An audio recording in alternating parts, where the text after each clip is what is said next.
Bendición a todo el pueblo de Dios. Quiero compartirles hoy el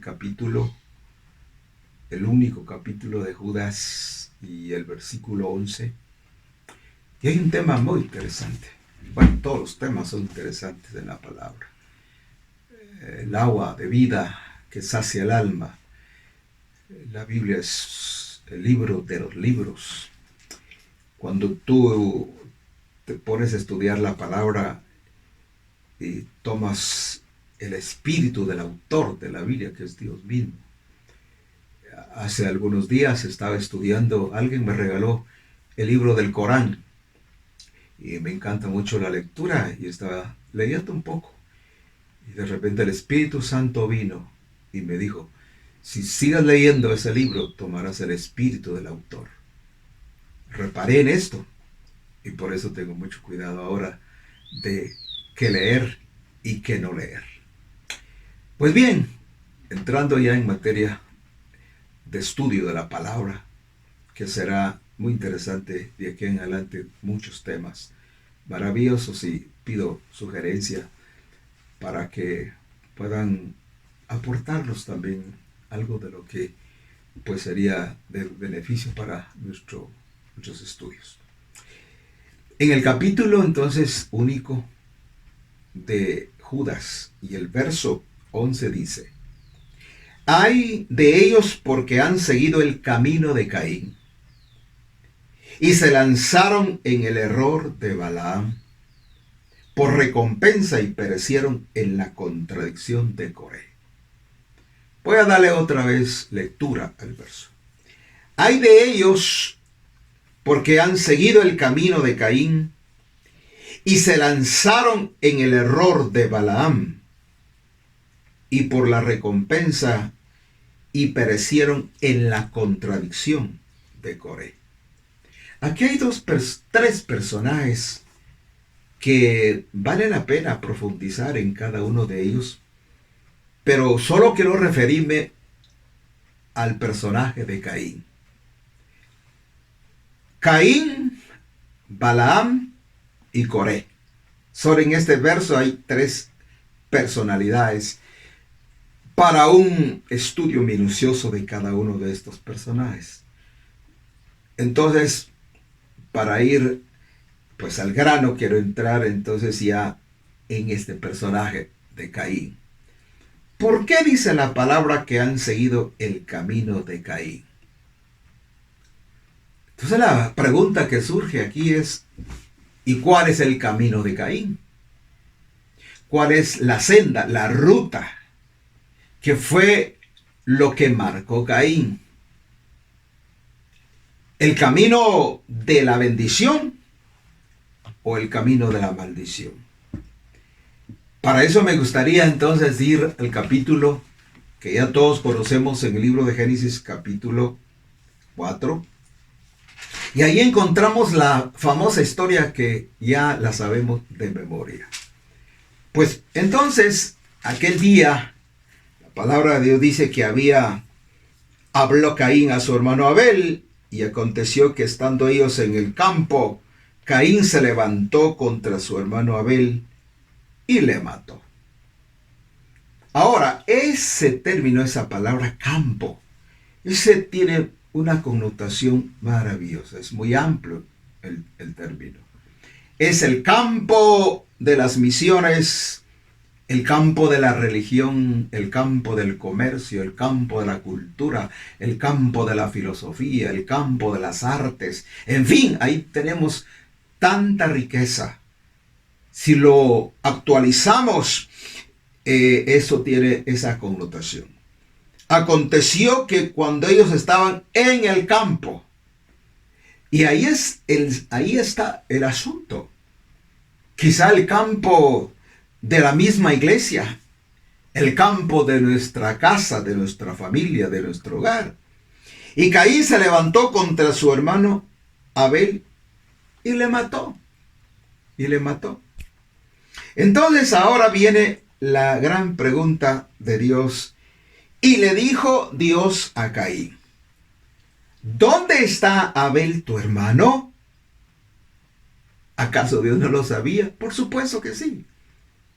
Pero ahora estaba confrontando a este hombre, Caín, y le hace dos preguntas. Una es, ¿y dónde está tu hermano Abel? Y él respondió, no sé. Esa expresión de no sé es una palabra que tiene que ver con el crimen de omisión, el pecado de omisión. Porque él sí sabía perfectamente, pero ¿por qué no fue específico, claro, contundente? De hablar, estaba hablando con Dios. Esto sería como un campo de ministración al alma. Así lo veo. Dios ministrando el corazón del primer hombre que oculta su pecado, que esconde su pecado.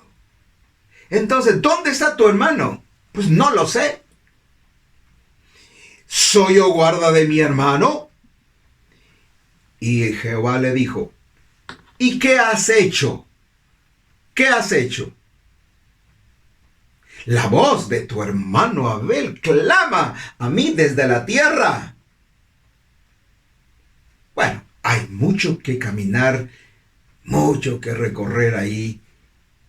Tiempo nos faltaría para hacer todo un bosquejo, para hacer todo, pues una historia maravillosa de que ya sabemos mucho. Pero quiero enfocarme en esa parte que me llama la atención. Ahora, el problema es que ese pecado de Caín es el que ha traído precisamente un fracaso en aquellas personas que nunca han querido limpiar su corazón con Dios. Yo reconozco, mis amados hermanos, amigos, reconozco que Belarmino Martínez necesita ayuda, necesita limpieza. Oh, yo el Salmo 51 es el salmo de mi diario vivir. Todas las mañanas yo estoy, oh, lávame Dios, límpiame, purifícame. Este es el salmo que tiene. Alguien diría, no, pastor, ese salmo es para David, fue el tiempo de David. No, ese salmo es un eterno presente. Ese salmo tiene una connotación para nosotros hoy, para la iglesia, para los ministros, para mí. Hoy les confieso que necesito. Ayer fue un día donde todos tomamos Santa Cena. Casi toda la iglesia, la grey, la congregación, el pueblo de Dios estuvo tomando Santa Cena. ¿Y qué significa eso? La comunión, la intimidad con Dios. Qué privilegio que el Señor nos invitó a su mesa. ¿Y cómo despreciar? Pero es que yo me siento en pecado. Para eso es, para que nos reconciliemos y estemos a cuentas con Dios. Pues bien, aquí necesitamos entonces algo muy interesante. ¿Cuál es el camino? El corazón. Porque fíjense qué interesante. Antes de que esto sucediera, algo pasó. Y dice la palabra de Dios que le dijo Dios, si bien hicieres, no serás ensalzado. Y si no hicieres el bien, el pecado está a la puerta. Con todo esto a ti será tu deseo y tú te enseñorearás de él. Es decir, el pecado está a la puerta. Tú decides rechazarlo o tú decides acoger ese pecado, anidar ese pecado, darle vida, como dice el libro de Santiago. Dios no tienta a nadie, sino que cada uno es tentado de su propia concupiscencia. Cuando el pecado se va desatraído, se concibe, después da luz y viene la muerte. Esto fue lo que pasó entonces ahora.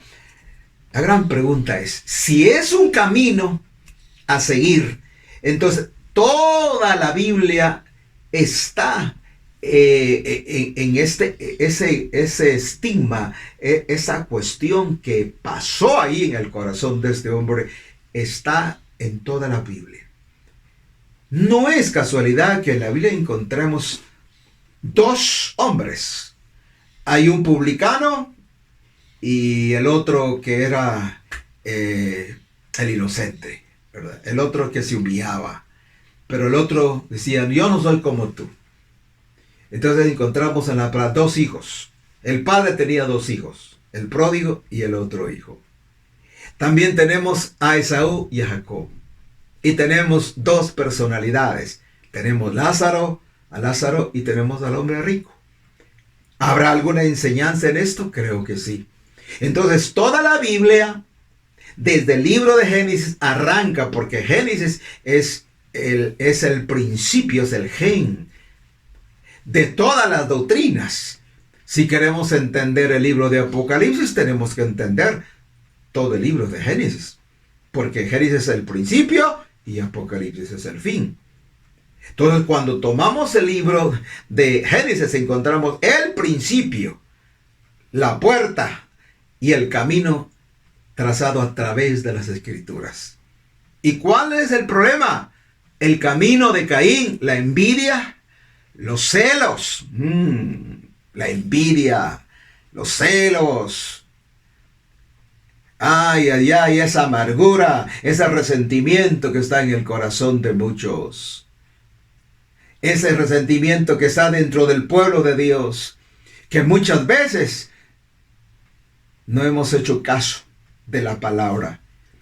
Fíjense ustedes que tiempo me faltaría, por supuesto, seguir viendo cada detalle, pero lo quiero resumir en el capítulo 1 de Juan.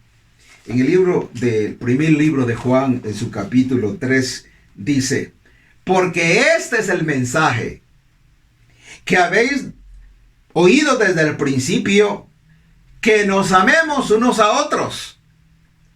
La pregunta es, ¿amaba Caín a Abel? ¿Por qué lo odiaba? ¿Cuál es el problema de la religión? ¿Cuál es el problema de la religión? ¿Cuál es el problema de la iglesia? Es que muchas veces esos personajes también representan a la iglesia. La Biblia no le habla al mundo. La Biblia tiene un mensaje a la iglesia. Escuchen lo que dice aquí. Porque este es el mensaje. ¿Cuál? Este mensaje de estos dos personajes. Que habéis desde el principio oído, que nos amemos los unos a los otros. Y no como Caín, que era del maligno y mató a su hermano. ¿Y por qué causa le mató? La pregunta, ¿por qué causa le mató? ¿Cuál fue la intencionalidad? ¿Cuál fue el propósito de ese corazón?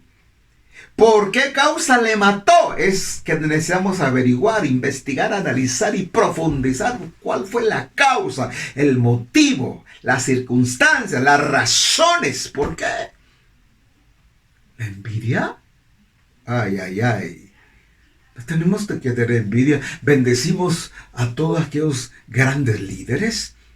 Quizá los que no tienen lo que tienen otros, los bendecimos. Pero el resentirme porque el otro tiene y lo usa Dios tremendamente, a mí no. Nos ama a todos por igual.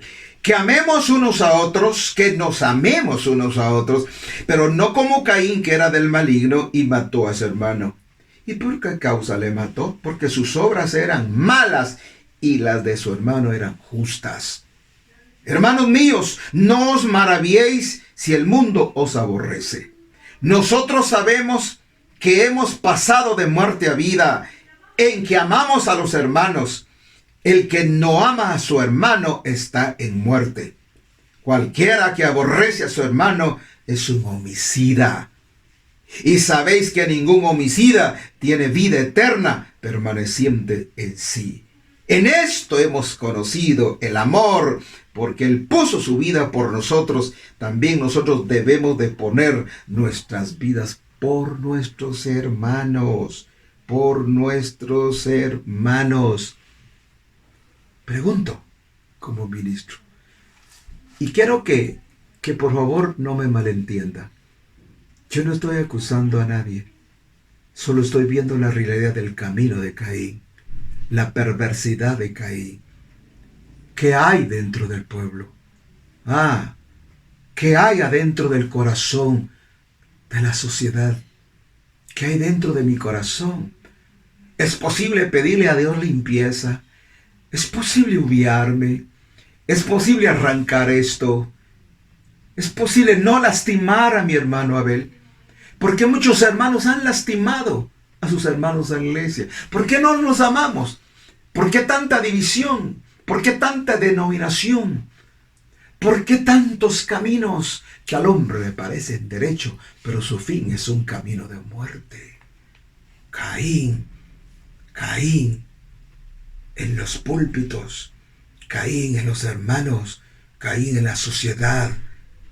Oh Dios mío, por favor, te pido que quites, que arranques ese camino perverso de Caín. Necesitamos un encuentro, un reencuentro con Dios. Porque para terminar, Dios también le hizo 4 preguntas a Adán. Y esto será tal vez objeto de otro estudio que haremos más adelante. Pero fíjense, hermanos, qué interesante cuando Dios está aquí desafiando, confrontando a Adán. Capítulo 3 y versículo 9. Y llamó Jehová Dios al hombre y le dijo: ¿dónde estás tú? Eso no significa que Dios no conociera dónde estuviese. No. Le está diciendo a Adán: ¿hasta dónde estás? ¿Qué condición? Yo no te puse en ese nivel. Adán, has bajado hasta lo peor. ¿Dónde estás tú? Es la primera pregunta. La otra pregunta es: ¿quién te enseñó? La otra pregunta es: ¿has comido? Pueblo de Dios, ¿qué comes? ¿Qué comemos todos los días? Ahora está de moda la información. Yo te quiero suplicar que tengas mucho cuidado, porque hay tanta información. Y créame que de aquí en adelante habrá mucha mala información. Habrá mucho engaño, mucha perversidad. Tengamos mucho cuidado. Limpia tu mente, tu corazón. Quiero que te instruyas en la palabra en tu altar familiar. Las 4 grandes preguntas, 4 grandes. ¿Dónde estás tú, Adán? ¿Hasta dónde has caído? ¿Quién te enseñó? ¿Quién nos enseña todos los días? ¿Quién? Y luego, ¿has comido del árbol que yo te mandé que no comieses? 3 preguntas para Adán y una para Eva. Entonces Jehová Dios le dijo a la mujer: ¿qué has hecho? ¿Qué has hecho? Y dijo a la mujer: la serpiente me engañó y comí. No te informes más de la doctrina, de la enseñanza, de la sutileza de la serpiente. La serpiente echará agua sucia a la mujer, el capítulo 12 de Apocalipsis. Arrojará agua sucia, doctrinas sucias, información mala, perversa, la religión deformando el concepto de Dios. Ya no hay temor, reverencia y respeto a sus leyes, y tenemos que regresar al verdadero Dios. Por hoy, Dios les bendiga. Pero quiero orar para que Dios tenga misericordia de nosotros. Yo quiero orar por tu familia. Tu familia. Quiero agradecerle a Dios por mi familia, por mi esposa, por mis hijos. Pero quiero orar por tu familia. Yo no sé qué está pasando en tu casa, en tu hogar. Posiblemente vives en un hogar desintegrado. Posiblemente hay problemas intrafamiliares. Hay desajustes. Hay situaciones. Lloras por tu hija, por tu hijo, porque no quiere obedecerte. Por el mal ejemplo que nosotros los padres a veces damos. Por el mal testimonio. Pero yo te pido, Padre, que todas estas familias sean tocadas por tu Espíritu. He clamado, Padre, que venga un despertar, que venga una lluvia de gracia. La última lluvia que moje la tierra, que la haga producir y fructificar con nuevas vidas, nuevo ánimo, nuevo aliento, un nuevo despertar. Oh, que despierte hambre, sed de justicia, porque habrá hambre en la tierra, pero no necesitamos hambre del pan material, sino de lo espiritual. Señor, bendice. Y ahora, Padre, yo sello esta palabra con sanidad. Yo te pido que tu mano de sanidad esté en cada vida, en cada uno de los seres queridos. Padre, por favor, por tu llaga fuimos curados. Por tu palabra somos liberados. Por tu palabra somos sanados. Por la llaga de Jesús, por las llagas de Cristo, por las heridas del Mesías maravilloso de Isaías 53. Por esas llagas somos libres y somos sanos. Bendice, Padre, a tu pueblo. Bendice a tu iglesia en el mundo. Bendice a los médicos. Bendice a los docentes. Bendice a los abogados. Bendice al Congreso, al presidente. Bendice, Padre, Dios del cielo. Te suplico que tu mano esté sobre cada uno de aquellos que te invocan y que te invocan de puro corazón. En el nombre del Padre, en el nombre del Hijo y del Espíritu Santo, para gloria de tu nombre, Padre. Amén y amén.